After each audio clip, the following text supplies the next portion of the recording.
آج جو افسانہ ہم آپ کے لیے لائے ہیں اس کا نام ہے کفایت شعار۔ یہ ایک ایسی خاتون خانہ کے بارے میں ہے جو اپنے آپ کو بہت کفایت شعار سمجھتی ہیں۔ اس کو لکھا تھا بشریٰ احمد نے اور یہ شائع ہوا تھا خواتین ڈائجسٹ کے مارچ 2019 کے شمارے میں۔ چلیے آئیے شروع کرتے ہیں۔ آج آپ کی بھاوج آئی تھی بریانی کی پلیٹ لے کر۔ فائقہ نے شوہر کی آفس سے واپسی پر اطلاع پہلے دی اور چائے کا کپ بعد میں پیش کیا۔ تو تم پہلے چائے کیوں لے کر آ گئی؟ بریانی تو چکھاؤ ذرا۔ خالد نے چائے کا کپ ایک جانب سرکاتے ہوئے بیگم کو مخاطب کیا۔ بریانی دینے کا تو بہانہ تھا، اصل میں تو اپنا نیا کوٹ دکھانے آئی تھی۔ ایسا شاندار گرم کوٹ ہے، مشہور برانڈ نے سیزن کے آخر میں سیل لگائی تھی۔ 60% آف پر 6000 کا کوٹ صرف 2600 میں مل گیا، فائقہ نے خالد کو آگاہ کیا۔ اچھا بھائی، شائستہ بھابی چاہے اپنا نیا کوٹ دکھانے کی خاطر آئی تھیں لیکن لائی تو بریانی ہی تھی نا، ذرا چکھاؤ تو صحیح۔ مٹن بریانی تھی یا چکن بریانی؟ خالد کی سوئی وہیں اٹکی تھی اور فائقہ بھنا ہی تو گئی۔ آپ تو ایسا ندیدہ پن دکھا رہے ہیں جیسے زندگی بھر بریانی نصیب ہی نہیں ہوئی۔ ہر سنڈے کو بریانی بناتی تو ہوں میں، اور نہیں بچی آپ کے لیے بریانی۔ آپ کے تینوں بچے بھی تائی کے جانے کے بعد ندیدوں کی طرح ٹوٹ پڑے تھے بریانی پر، مجھے بھی ایک دانہ چکھنا نصیب نہ ہوا، آپ کے لیے کہاں سے بچتی؟ شائستہ بھابی بریانی بہت لاجواب بناتی ہیں، تم نے ذکر کر کے میرا جی للچا دیا۔ خالد نے مایوسی کے عالم میں چائے کا کپ اٹھا لیا تھا۔ زیادہ جی چاہ رہا ہے تو رات کے کھانے میں بریانی ہی بنا لیتی ہوں، چکن کا پیکٹ تو پڑا ہے فریزر میں۔ فائقہ نے فراخ دلی کا مظاہرہ کیا تھا۔ بس رہنے ہی دو، جو تم بناتی ہو بریانی کم اور کھچڑی زیادہ لگتی ہے، چاول آپس میں گتھم گتھا ہوتے ہیں۔ خالد کی زبان پھسل گئی تھی۔ فائقہ جواب میں کچھ نہ بولی۔ کمان سے تیر نکلنے کے بعد خالد کو غلطی کا احساس ہوا تھا۔ نگاہیں اٹھا کر بیوی کو دیکھا، بھسم کر دینے والی نگاہوں کی تاب نہ لائی گئی تھی۔ میرا کہنے کا مطلب تھا کہ آج کیوں خود کو تھکاؤ گی؟ سالن تو بنا ہی چکی ہو تم، بریانی پھر کبھی بنا لینا۔ خالد نے مدافعانہ سا انداز اختیار کرتے ہوئے بیگم کو مخاطب کیا، مگر قہربار نگاہیں اس کے چہرے سے ہٹنے کا نام نہ لے رہی تھیں۔ سنگین غلطی کی تلافی کیسے ممکن ہو، ان کا ذہن تیزی سے کام کرنے لگا تھا۔ کیا بتا رہی تھی تم؟ شائستہ بھابی اپنے لیے کوئی کوٹ لائی ہیں؟ اگر واقعی مشہور برانڈ نے سیل آفر کی ہے تو ایک کوٹ تم بھی خرید لاؤ۔ ویسے بھی پچھلے دنوں تم کہہ رہی تھی نا کہ اس سال تم نے کوئی نئی جرسی یا نیا کوٹ نہیں خریدا ہے، اور خاندان میں کئی فنکشنز بھی ہونے ہیں۔ ندرت باجی کے پوتے کا عقیقہ ہے، یوسف کے بیٹے کی سالگرہ ہے، اور تمہارے میکے میں بھی۔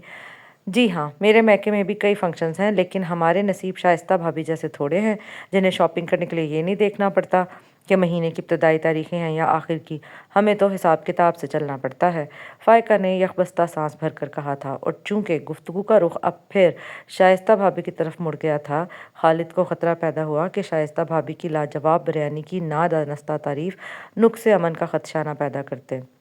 بیگم کا دھیان ہٹانا بلکہ پلٹانا ضروری ہو گیا تھا۔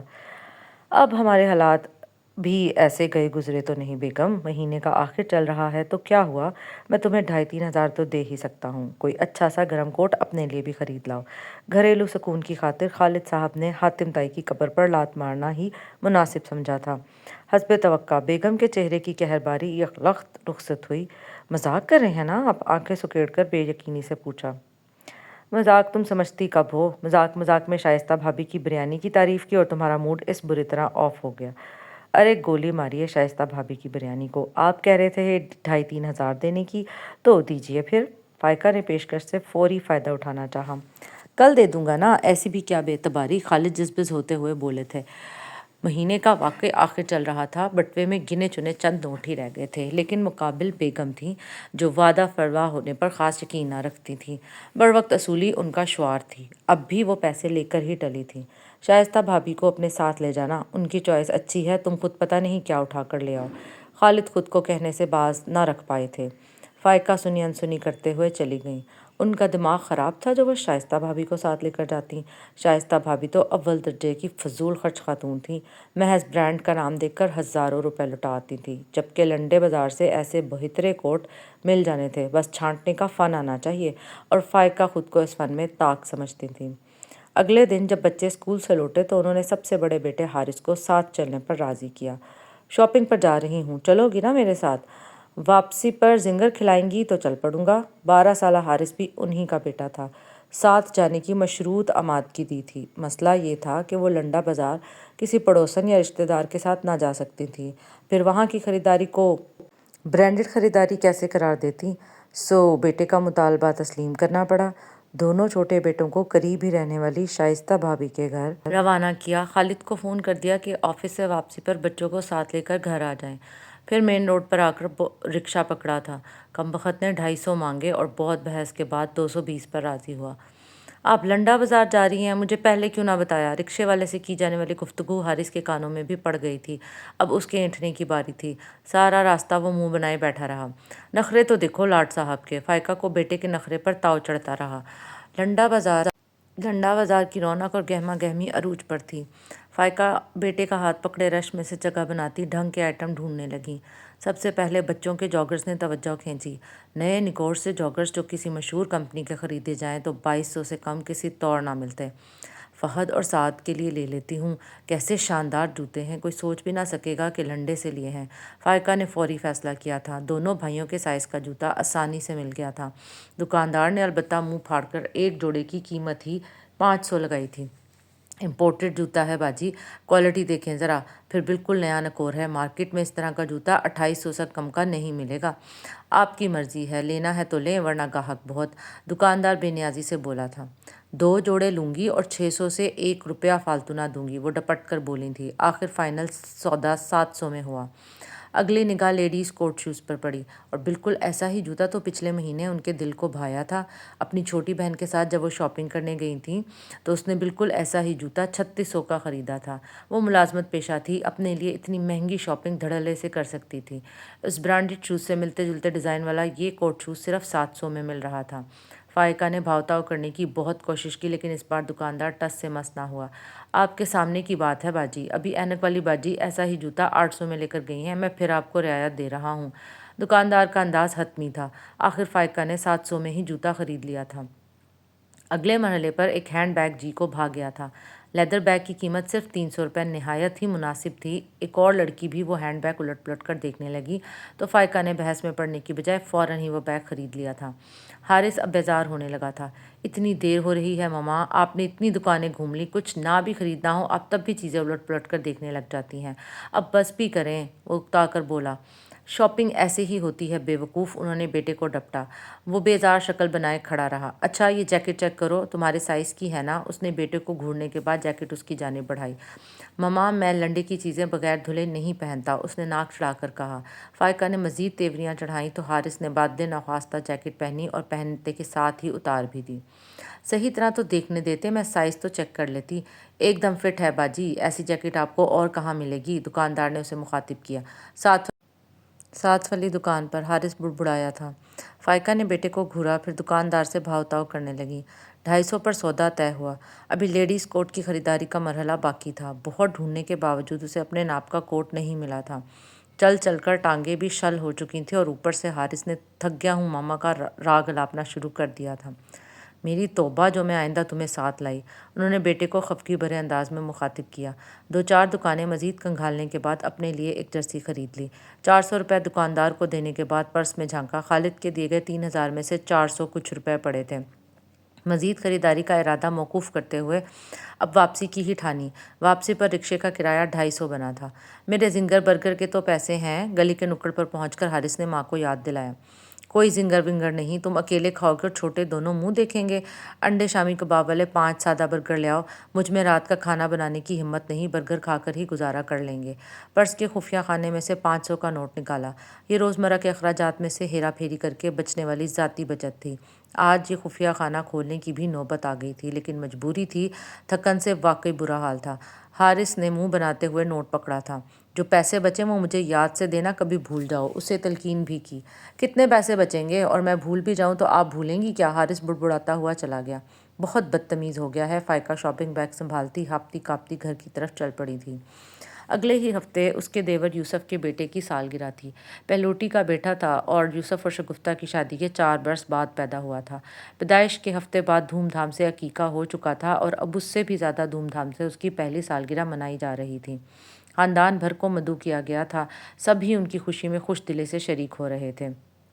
فائقہ نے بھی فنکشن کے لیے خوب تیاری کی تھی۔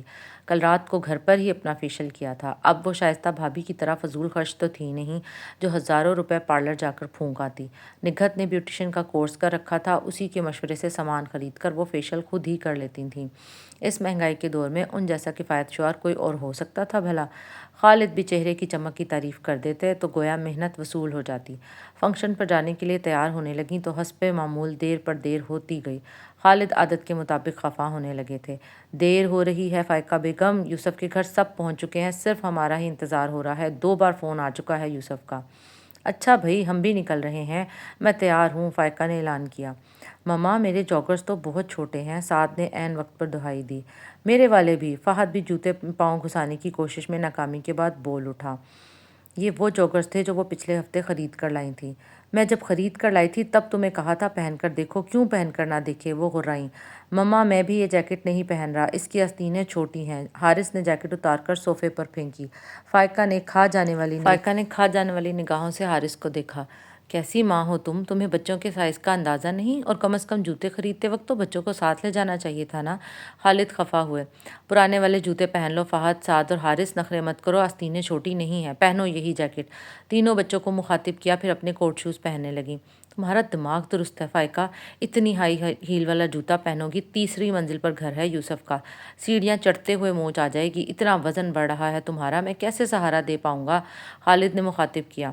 شوہر کو تیکھی نگاہوں سے گھور کر وہ چابیوں کا گچھا اٹھانے دوسرے کمرے کی طرف گئیں۔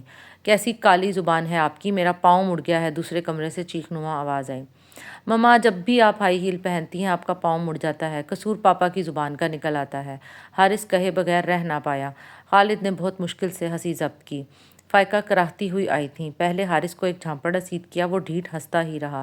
سٹائلش سا ہائی ہیل والا کوٹ شوز اتار کر فائقہ نے فلیٹ سول والا جوتا پہنا تھا۔ نئی خریدی جرسی بھی سوٹ سے میچ نہ ہوئی۔ سرما کا آخر تھا لیکن ملتان میں اب بھی کڑاکے کی سردی پڑ رہی تھی۔ پچھلے سال کی خریدی گئی جرسی اور شال پہن کر وہ شوہر اور بچوں کے ہمراہ یوسف کے گھر پہنچی تھیں۔ آج بھی محفل میں سب سے نمایاں شائستہ بھابی ہی تھیں۔ فائقہ کی دوسری دیورانیوں نے تو کھلے دل سے شائستہ بھابی کی ڈریسنگ کو سراہا تھا۔ فائقہ نے بھی مرے مرے انداز میں ہاں ملا دی، لیکن واپسی کے سفر میں شوہر کو جتائے بغیر نہ رہ پائیں۔ قدر کیا کریں میری کتنی کفایت شعاری سے کام لیتی ہوں۔ شائستہ بھابی نے محض سال بھر کے بچے کی سالگرہ میں شرکت کے لیے ہی نیا جوڑا سلوا لیا، اور میں نے نئے جوڑے کا مطالبہ تو دور کی بات، ایسا سوچا بھی نہیں۔ ایسی بیویاں قسمت والی کو ملتی ہیں۔ فائقہ نے شوہر کو مخاطب کیا۔ ڈرائیونگ کرتے ہوئے خالد نے جواب میں کچھ بولنے سے گریز کیا۔ بیوی سے اختلاف انہیں بہت مہنگا پڑتا تھا، ورنہ وہ بیوی کو جتا سکتے تھے کہ شائستہ بھابی بہت سلیقہ مند خاتون ہیں، ان کا ذوق بھی اعلیٰ ہے اور انہیں پہننے اوڑھنے کا ڈھنگ بھی آتا ہے۔ بے شک توفیق بھائی کی تنخواہ خالد کے مقابلے میں کہیں زیادہ تھی۔ شائستہ بھابی مہنگی شاپنگ کر سکتی تھیں اور وہ کرتی بھی تھیں، لیکن وہ فائقہ کی طرح بے مصرف چیزیں خرید کر پیسہ ضائع نہ کرتی تھیں۔ خود کو کفایت شعار کہنے والی فائقہ کو آج تک بچت کا صحیح کرینہ آیا تھا، نہ خریداری کا ڈھنگ۔ جس طرح اپنی گنجائش کے مطابق مہنگی خریداری کرنے والا ہر شخص فضول خرچ قرار نہیں دیا جا سکتا، اسی طرح سستی خریداری کے نام پر بے مصرف چیزیں خریدنے والا شخص کفایت شعار بھی نہیں کہلا سکتا۔ فی الوقت خالد بیوی کو یہ بات نہ سمجھا سکتے تھے۔ فائقہ کا موڈ بہت جلدی بگڑتا تھا اور اس بگڑے موڈ کو خوشگوار بنانے کے لیے خالد کو جیب ڈھیلی کرنی پڑتی تھی۔ کفایت شعاری اور عقل مندی کا تقاضا یہی تھا کہ بیوی کو ناراض کرنے سے گریز کیا جائے تاکہ منانے کی نوبت ہی نہ آئے۔ خالد چپ چاپ ڈرائیونگ کرتے رہے اور فائقہ اپنی کفایت شعاری کے گن گا رہی تھیں۔